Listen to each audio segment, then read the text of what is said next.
couple of these meetups, always a good time, and I've talked a couple times just like with the people here about projects we're working on, and I always mention Electron, and sometimes I'd meet people who hadn't heard about it, so I wanted to kind of just talk about it since I've had a really good experience of working on it as one of my like personal projects that I've just worked on since almost like 2017, since like pre-COVID. And I made it with Electron, which is a desktop application. So a little bit about me. My name is Martin. I've been making websites for a while. I really like the simplicity, the ease of JavaScript, and I like a lot of the visual components when it comes to web development and like making colorful user interfaces. I'm proud of my website having like unique colors that refresh upon different images. And I encourage everyone to, use JavaScript and HTML to try to make creative projects, since that's where a lot of my passion comes from. And I always emphasize free and open source, which is one of the things I like about Electron when it comes to making your own applications. That was sort of my inspiration for my project. But we can talk first about what is Electron. So it's basically an open source framework for making cross-platform desktop applications. And the backend is essentially just like a Chromium window that gets packaged with your Node.js server. And the thing I like about it is how you can essentially develop like Mac, Linux, and Windows programs all from one operating system, which makes it pretty easy for creating software that's a lot more accessible for people. But as this image demonstrates, it's literally just like a web page. It's just like a Chromium window, but you have complete control for styling it and making it look completely unique. And there's a lot of good Electron apps. You've probably used them day to day and just haven't heard about it. Like we have Visual Studio Code, for example, is the back end is Electron. We have Microsoft Teams, Slack, Streamlabs for like OBS streamers. And even the Discord desktop application is Electron. And this one in the top left is one of my personal favorites. That's another like independent Electron app that's just made by a sole developer called Lossless Cut. And this one is a open source on GitHub video editor, kind of like timeline editing. And that was the inspiration for one of my projects, which we will get into in a second. But we'll talk about some of the pros and cons of Electron first, because a lot of the, you will hear some complaints about Electron when it comes to file size, and especially when you build the finished application, the fact that it is a web browser essentially sometimes is overkill for certain simple applications. But for me, the pros outweigh the cons in terms of the ease of development, since I make websites in Next.js and React. And if you want to make a desktop application and you choose Electron, you can reuse a lot of your code and your work, which is one of the strong points for me. So if I make a component that's a really good table that I use in my website, I can just reuse that same file in Electron, and that helps speed up development a lot. Plus it's just more familiar, at least for me as someone who likes to use JavaScript a lot. It's a lot of the debugging and the dev tools are very familiar. So those are some of the pros. And then in terms of cons that you should consider if you want to make a desktop application is it's very easy to have bloats with Electron if you're not careful about what packages you import, since any dependency will have to be packaged with the application on all these different operating systems. So you got to be very careful about what you put in there. And if you wanted to go down a different route for an Electron, for a desktop app, there are other options. Qt is really, faster in some cases, but you have to program in C++. And there's a couple other new technologies that I found just by researching, Tari, for example, sounds like a decent alternative, although the thing with Electron that's another pro is it's very actively developed and has a lot of support. So if you ever have an issue, they can respond quickly, and they've ironed out a lot of the issues when it comes to support for the three major operating systems. But yeah, there's a good link for more of these pros and cons. But one thing to consider is why would you want to make a desktop app? That's one thing I thought of first. But for me, the big pro is just how accessible it is. We all here, this is a JavaScript, meetup. we're programmers. We know how to download stuff on the terminal. Most people don't. Most people are very intimidated by even just like going to GitHub and trying to download a release on there. So if you want to make a project that's accessible to like the widest possible audience, desktop apps are pretty good, especially since by default anyone on a computer can hit like their Windows key, type store, and just search for your app, and hit one button to download it, as well to leave reviews. And there's all sorts of like ways to get publicity for a desktop app. Like you can be hosted on like SourceForge. You can get reviews on like Hacker News or different websites. So there's a lot of opportunity for promotion, as well as when it comes to like the visual aspect of how you promote it with like screenshots and everything. There's there's no limit to how much time you could spend to try to make it look as professional as possible, which is kind of like a fun challenge that I've enjoyed with my Electron project. Other pros for a desktop app is that you don't have to have like a 24/7 web server. So if you want to like host a website right now today, there's a bunch of options, but a lot of them do cost money. If you want to have like AWS hosting 24/7 or something, you're going to have that running all the time. But with a desktop app, you could make something that would even work if you got disconnected from Wi-Fi, and you could still use it offline, which I think has a lot of value for not being like tied online all the time. And Electron's good because you can package other libraries, like FFmpeg is the big one that I used in my project. And this was the project I made. It's called RenderTune. I made this basically as a replacement for Adobe Premiere because I was doing a lot of like YouTube uploading, and Adobe Premiere was very expensive, huge file size, and complete overkill if I wanted to make a simple video. So I just made my own alternative that's the most basic possible thing, which all it does is like combine audio and image files, gives you very basic video rendering options, and then it's literally just like an FFmpeg wrapper with a nice UI, which generates like giant FFmpeg commands like this with like the most extreme specifications of if you want like cropping or padding on individual images and all this stuff. But it's what I've been using for like YouTube uploads specifically on my YouTube channel. I enjoy music, and I wanted to make videos like this in the top right. It's like a slideshow, multiple images, and Adobe products were overkill for that. So RenderTune was my solution, basically. But there are costs that come with if you want to publish an Electron app on all the three major stores. I think it's no surprise to anyone that Apple is the most expensive. It does cost $99 a year to be a developer. That does come with the perks for that. You spend that much, they'll at least like talk to you. In all these stores, if you want to release a new version, you do have to go through a pretty in-depth like review process. And with Apple, like an actual human will download your software and use it every time you want to release a new version. But they will at least give you feedback if something is wrong and tell you the reason why. And then Windows is usually like it's a one-time fee. When I paid it years ago, I think it's changed, but there's no yearly fee, which is nice. And then, of course, Linux is 100% free and a lot easier to get it on the store. But it's great once you publish something on one of these stores, because then, like, right off the bat, when you install a fresh computer, you can find your tool or software and download it. And essentially, yeah, all the promotion that goes into these pages, there's like a crazy amount of work you could do, and as well potentially sign up for some like contest, or all these stores, they'll pick really good apps for like awards every now and then. So that's like an avenue you could take if you wanted to, spend time promoting one of these apps. But the thing that I like about the Electron like deployment system, when it comes to like starting it, is very easy. With npx, it'll right off the bat give you some commands for automatically building and testing it. And like on the right, I just ran a quick build of RenderTune, and it creates all these different support for different operating systems.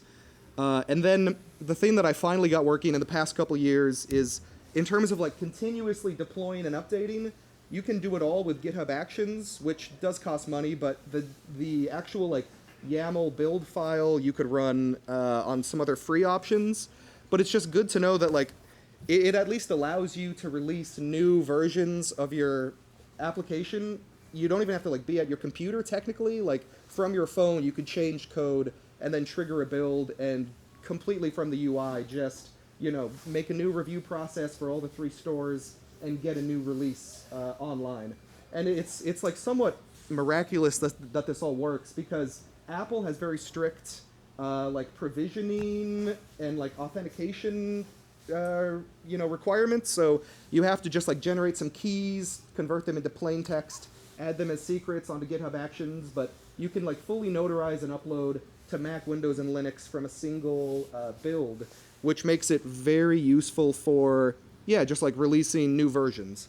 And that's the end of the slides I have technically, but I want to just open it up to see if anyone has made or worked with Electron apps before, as well as for like any questions people have when it comes to how to actually like debug or run an Electron app.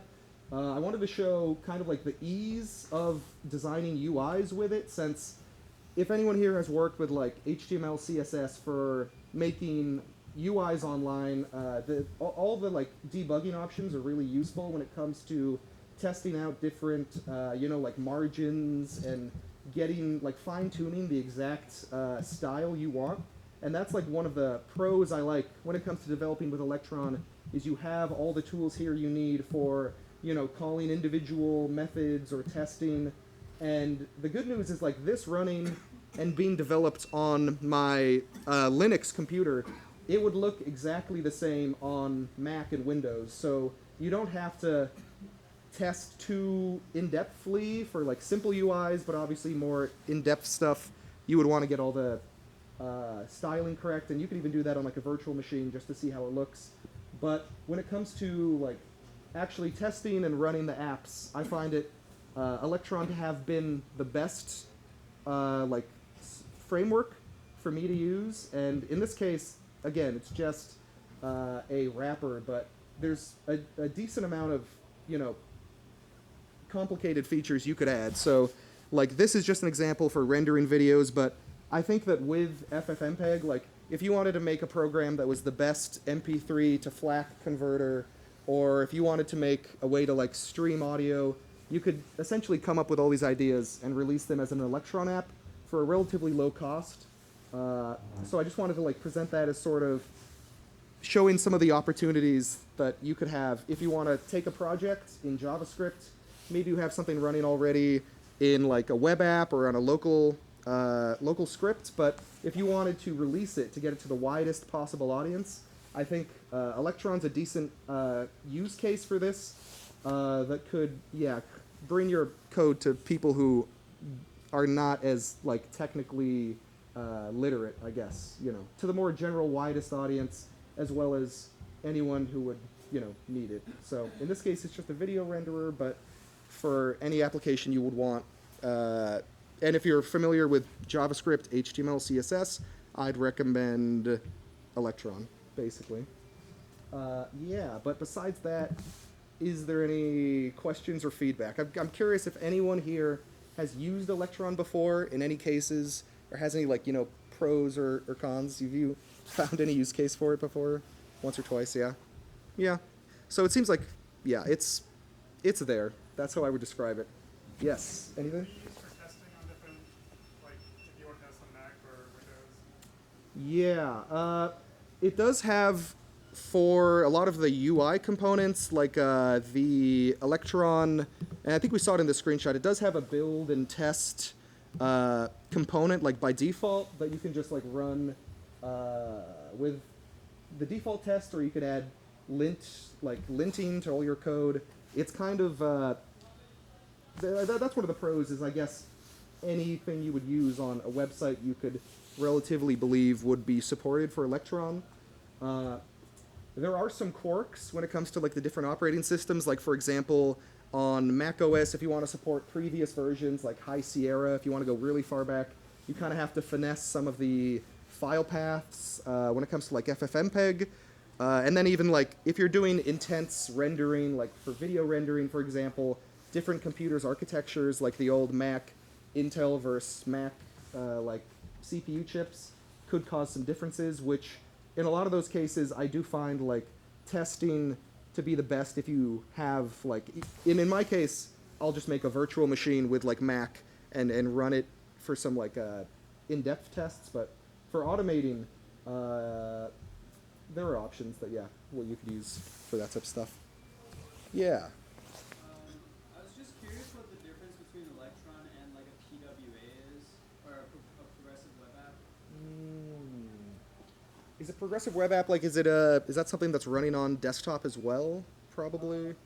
I think from my understanding of a progressive web app is that you can like also install it on the desktop, but like you can like it's also runnable on the web. So like Spotify is a good example of a progressive web app. But I don't know because you brought up Discord and I thought like maybe this is Yeah, those are good examples. And like since those programs for the most part are online only, except Spotify, I know you can like run your own local files.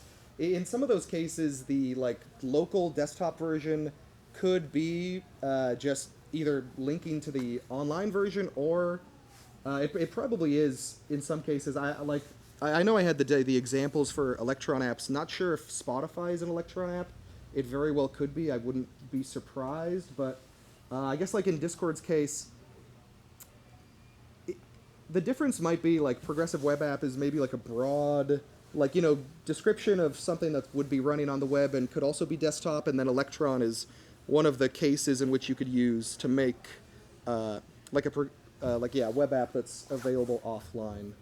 I definitely like it due to some of the different install options like portable or more in-depth installation. There's no option to make it like a progressive web app with Electron, or I think I've probably heard of something that does like will do a Electron app and then also like a web app and all that for you. I could see that. Yeah, when I started this project in like 2017, it seemed like the best fit, and probably in the time since then, there's been new technologies that can do that as well. When it comes to that, I guess. Yeah, I'd have to look into that. I don't know, off the top of my head, the difference. Cool.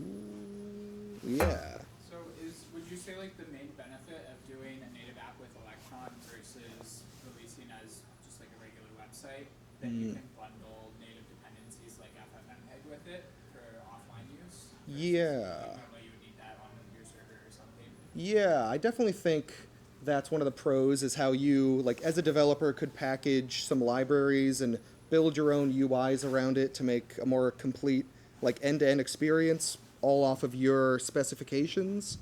But even like more recently, I've found there's been some new technologies with FFmpeg, for example, like with WebAssembly, you can run some FFmpeg in the browser, but that sort of has some limitations when it comes to like the file size. For example, like FFmpeg WebAssembly will only go up to like 4 gigabytes, but if you want to support more like really like large, runs, making it as an Electron app would give you at least the ability to not rely on someone having, I guess everything being the browser, where if you like refreshed a page, for example, you could lose your progress, or even just like leaving it open could incur, I guess, some more costs when it comes to like if you're uploading or downloading stuff to a backend. So one of the pros I think is that if you wanted to make some more in-depth like jobs, even with FFmpeg, for example, if you want to render like 11-hour videos that are like in 4K resolution, which is like one of the use cases that I've done where I'm combining like hours and hours of audio files for like a complete like multi-CD video of some kind, that it's the type of thing you could leave running in the background and it wouldn't like bog down your web browser, and you wouldn't have to worry about like the limitations, I guess, that sort of exist at least now for like a large job in a web browser. Cool. Oh yeah.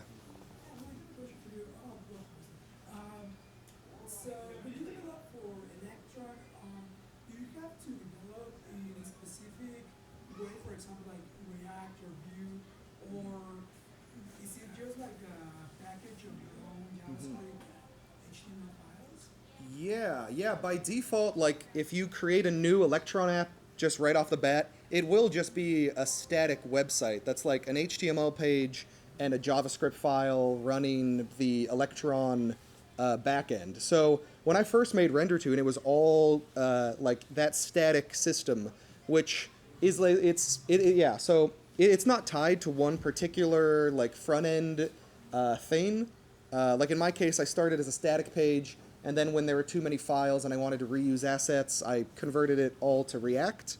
But it does support like Vue or Next.js or all these different like frameworks. So it's pretty like versatile in that way, which I definitely like. I think that's one of the pros is like it lets you, use different libraries that you're familiar with and just kind of speeds up your development process when you're, comfortable with something.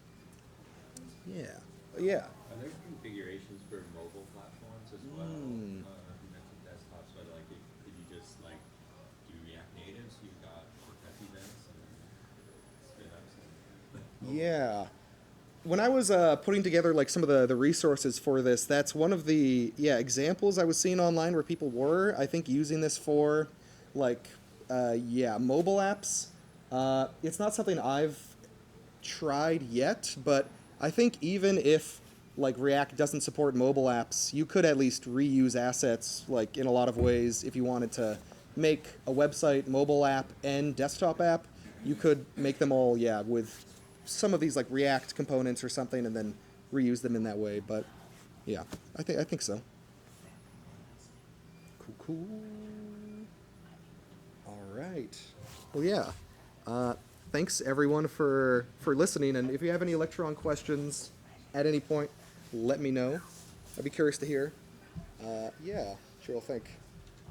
Awesome. Awesome. Thanks, Martin. Yeah. Thank you.